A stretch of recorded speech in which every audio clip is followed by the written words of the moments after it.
After hubby died, I cried. Then I craved big. Why does the body sometimes scream for intimacy, even as the heart is shattered by loss? When my husband Tom had a massive stroke and died, I thought I knew what grief would look like. I braced myself for devastation, for endless tears, for the roller coaster of emotions that everyone warns you about.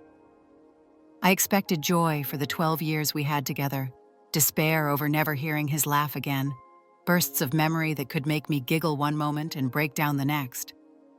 I even prepared for the practical side of grief, the friends who would drift away, the surprising ones who would show up with casseroles and late-night phone calls, and the maddening stack of paperwork that everyone says will nearly undo you. But no one told me about the fire. The moment everything changed. It happened less than 2 months after his death. I was curled up on the couch, scrolling through old photos of Tom and me, sobbing until my body shook. The grief was raw, ripping through me like an open wound. But then, out of nowhere, something else stirred, a pulsing, urgent need that made me feel like I'd suddenly stepped into someone else's body. Desire, not just a faint whisper but a roar, burning through me with shocking intensity. I sat there with tears streaming down my face, utterly bewildered. How could I want sex when I could barely get out of bed in the morning? How could my body betray me like this, when my heart still felt broken into 1,000 pieces? And yet, the craving didn't fade. It lingered. It grew. For nearly a year, I was horny. All the time. It was like my body had suddenly remembered it was alive, while my heart was still struggling to remember how to beat on its own. I'd spend hours sorting through Tom's things, sobbing into his old sweaters, then step into the bedroom and find myself overwhelmed with the urge to touch myself, to feel alive again through my body, even if only for a moment. At first, I thought I was losing my mind. No one had warned me about this. I felt ashamed, profoundly, soul-crushingly ashamed. How could I want another body when the love of my life was barely in the ground? How could I ache for touch when I still wore my wedding ring? It wasn't until a fellow widow, connected to me through my dog walker no less, told me about something called widow's fire, that I finally had a name for it. Widow's fire. The first time I saw that phrase in a Facebook support group, I nearly burst into tears with relief. Because it wasn't just me. Other women and men were talking about it too. The hunger, the craving, the almost animalistic need for touch and release that came crashing in after their spouses died. Some said it happened within weeks, others a year later. Some never felt it at all, but for those who did, the stories were eerily similar.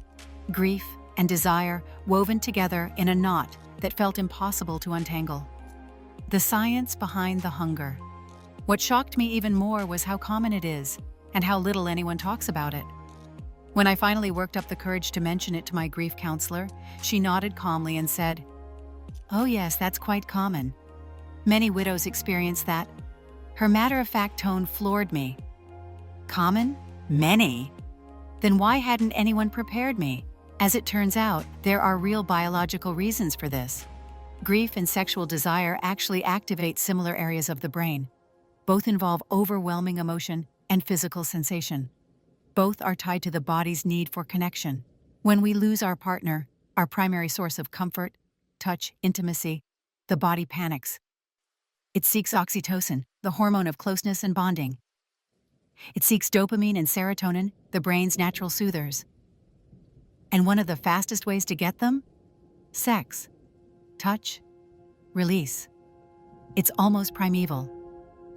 In the face of death, the body rebels by clinging to life. And sex is life-affirming in the most primal way. Not about replacing love. That was one of my greatest fears, that by acknowledging my own desire, I was somehow betraying Tom. But I came to realize something important.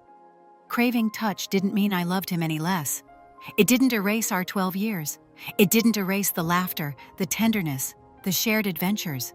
It was survival. Some widows find their fire manifest as an aching need just for physical touch. A hug, a hand held, the warmth of another body lying in bed. For others, like me, it was explicitly sexual. A craving for skin on skin, for passion, for a reminder that I was still a living, breathing woman. And here's the kicker. It doesn't matter how your sex life was before. Women who hadn't been intimate with their husbands in years suddenly feel consumed by desire, while others who'd had vibrant sex lives feel nothing. It can strike at 32 or 72. Widow's fire doesn't discriminate. My journey through the fire. About 2 months after Tom's death, I knew I had to do something. I wasn't ready to date. I wasn't ready to leave the house most days. But I couldn't ignore the fire. Tom and I had always been adventurous in bed, exploring different dynamics, and even dipping into BDSM together. So I went back to an old kink website we had once browsed together. At first it was comforting just to read, to connect anonymously, to talk about desire in a space that didn't judge me. Eventually, I started chatting with a man who lived 3 states away. The distance felt safe. We built a long-distance dynamic, structured, clear, and well-defined. It was bizarrely grounding. For months, we texted, we called, we role-played. When I finally flew out to meet him, he turned out to be arrogant and absolutely wrong for me. I walked away. But that didn't extinguish the fire, so I tried something different. I joined a dating app and met a man who was, in every sense, not my type.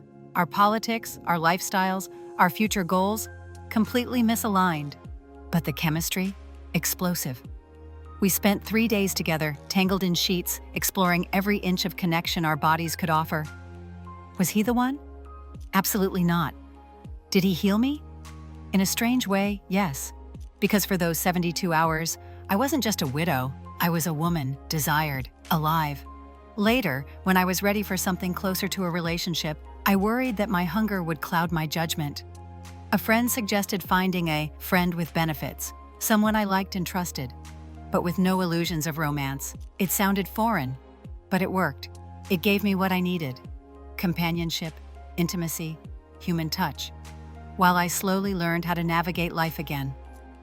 If you're reading this and you felt the same, the pull between grief and desire, the shocking intensity of widow's fire, know this: you are not broken.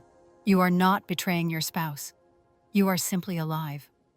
Our bodies and hearts don't move in straight lines. They weave, they contradict, they burn. And sometimes the fire is what keeps us going. So yes, after my husband died, I cried. But then, I craved. And that craving, as confusing and taboo as it felt, was proof of life itself. Have you or someone you know ever faced this hidden side of grief? Do you think widow's fire should be talked about more openly? Share your thoughts in the comments, subscribe for more raw and real stories, and don't forget to like this piece if it opened your eyes to the complexity of love, loss, and desire.